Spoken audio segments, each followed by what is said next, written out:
ఈ రోజే డౌన్లోడ్ చేయండి. మీ ఫేవరెట్ షోస్ చూడండి. అవని నీ మాటల్ని నమ్మేసి నిజం బయట పెట్టేలా అడుగు. ఒకటికి 4 మాటలు చెప్పు. నీ మాటల వల్ల అవనికి ఓదార్పు కలిగి అక్షయ అందరి ముందుకు వస్తే ఎవరి వల్ల ఎటువంటి ప్రమాదం కలగదు అని తనకు ధైర్యం కలిగితే నిజం చెప్తుంది. నేను చెప్పినట్టు అడుగుతావు కదా? అడుగుతాను. ఈరోజు రాత్రికి అవని దగ్గరికి వెళ్ళి నువ్వు చెప్పినట్టుగానే అడుగుతాను. అవని దగ్గర నుంచి అక్షయ్కి సంబంధించిన వివరాలను తెలుసుకుంటాను. Very good Srikar. ఇక నువ్వు నీ వర్క్ చేసుకో.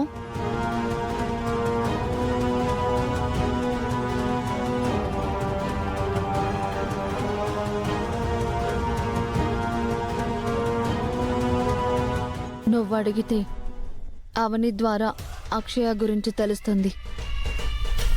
అవని వల్ల కాకపోయినా ఆ ఇంట్లో ఇంకెవరికైనా తెలిసినా వాళ్ళ ద్వారా నిజం బయటపడుతుంది. తెలిసిన తర్వాత ఆ అక్షయని అంత తేలిగ్గా వదిలిపెట్టను.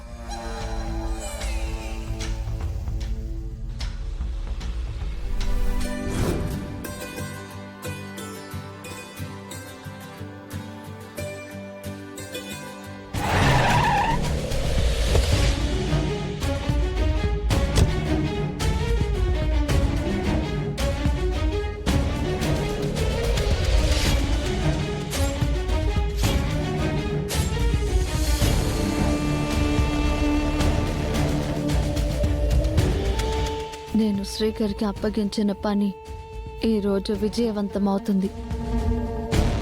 ఇక శ్రీకర్ని ఇంటి నుంచి బయటికి రప్పించాలి. శ్రీకర్ ఇంకా నా అధీనంలోనే ఉన్నాడు. నా మంత్రంలోనే బందీ అయ్యున్నాడు. శ్రీకర్, సిద్ధంగా ఉన్నావా? నా మాట నీకు వినిపిస్తుంది కదా? నువ్విక బయలుదేరి రా.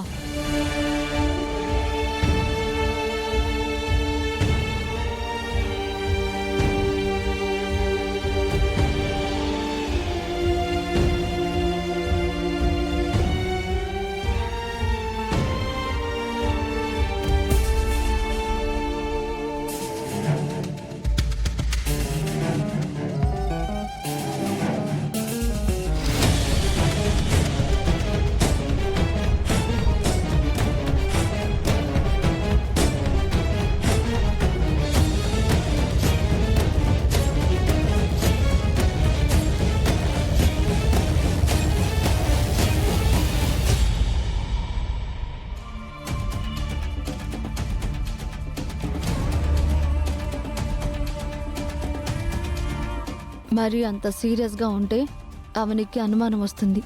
కాస్త నవ్వు. అవని, బావా, ఏంటి ఈ సమయంలో వచ్చావు? నీతో కొన్ని ముఖ్యమైన విషయాలు మాట్లాడాలి. సరే రా, కూర్చో. పర్లేదులే. సరే చెప్పు. జరిగిన గొడవలేంటో జరిగిపోయాయి. అవన్నీ వదిలేద్దాం. ఇప్పటికీ ఇంకా నిశ్చితార్థం జరగలేదు కాబట్టి మన లైఫ్కి సంబంధించి మంచి నిర్ణయాలు తీసుకుందాం. అక్షయ్ విషయం ఏం ఆలోచించావు? అసలు అక్షయ్ ఎక్కడుంది?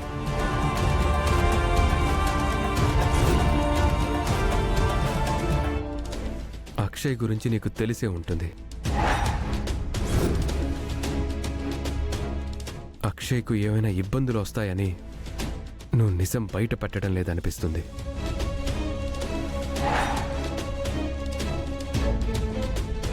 అక్షయ్ను తెచ్చుకుందాం.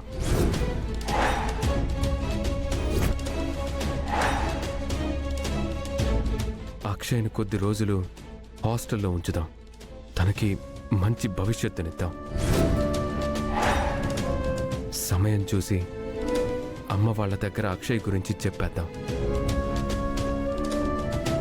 ఎంతకాలం ఆ పాపకు అజ్ఞాతవాసం. అందరము ఉండి కూడా అనాథలా మారిపోయింది. ఇదంతా నువ్వు నిజంగానే అంటున్నావా? అవును. నీలో ఇంత మార్పు వచ్చినందుకు ఆనందంగా ఉంది. అవని వలలో పడింది. నిజం బయటపడుతుంది. ఈ ఎవిడెన్స్ నా దగ్గర ఉండటం వల్ల ఫ్యూచర్లో ఉపయోగపడుతుంది.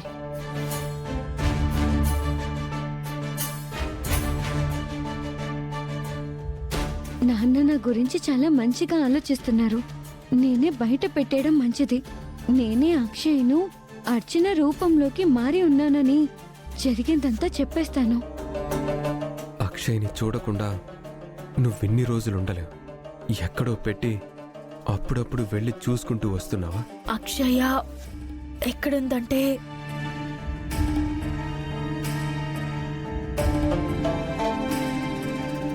నా మనసులో ఉంది, నా కళ్ళల్లో ఉంది, నా గుండెల్లో ఉంది. అంతేగాని తనెక్కడుందో నాకు నిజంగా తెలీదు. నిజంగా తెలీదా? తెలీదు. ఇది మంచి సందర్భం. నేను చెప్పేయాలి. సార్, అర్చన, అసలు నేను ఎందుకు వచ్చానంటే విన్నాను సార్. అక్షయ్ గురించి మాట్లాడుతున్నారు కదా. నేను అడిగిన దాంట్లో తప్పేమైనా ఉందా? లేదు సార్, పైగా సంతోషించాల్సిన విషయం కూడా.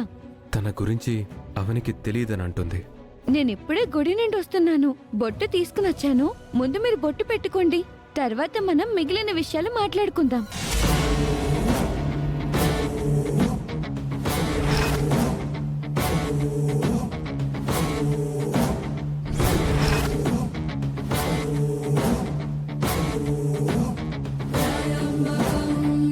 శ్రీకర్, ఆ బొట్టు పెట్టించుకోవద్దు. దానివల్ల నా మంత్రశక్తి పోతుంది. బొట్టు వద్దని చెప్పు శ్రీకర్. ఇప్పుడు బొట్టు వద్దమ్మా. ఎందుకు సార్? రేపు పొద్దున్నే స్నానం చేసిన తర్వాత పెట్టుకుంటాను. పర్లేదు సార్, ఇప్పుడు కూడా పెట్టుకోవచ్చు. వద్దమ్మా. దేవుని బొట్టు వద్దు అనకూడదు, తప్పు.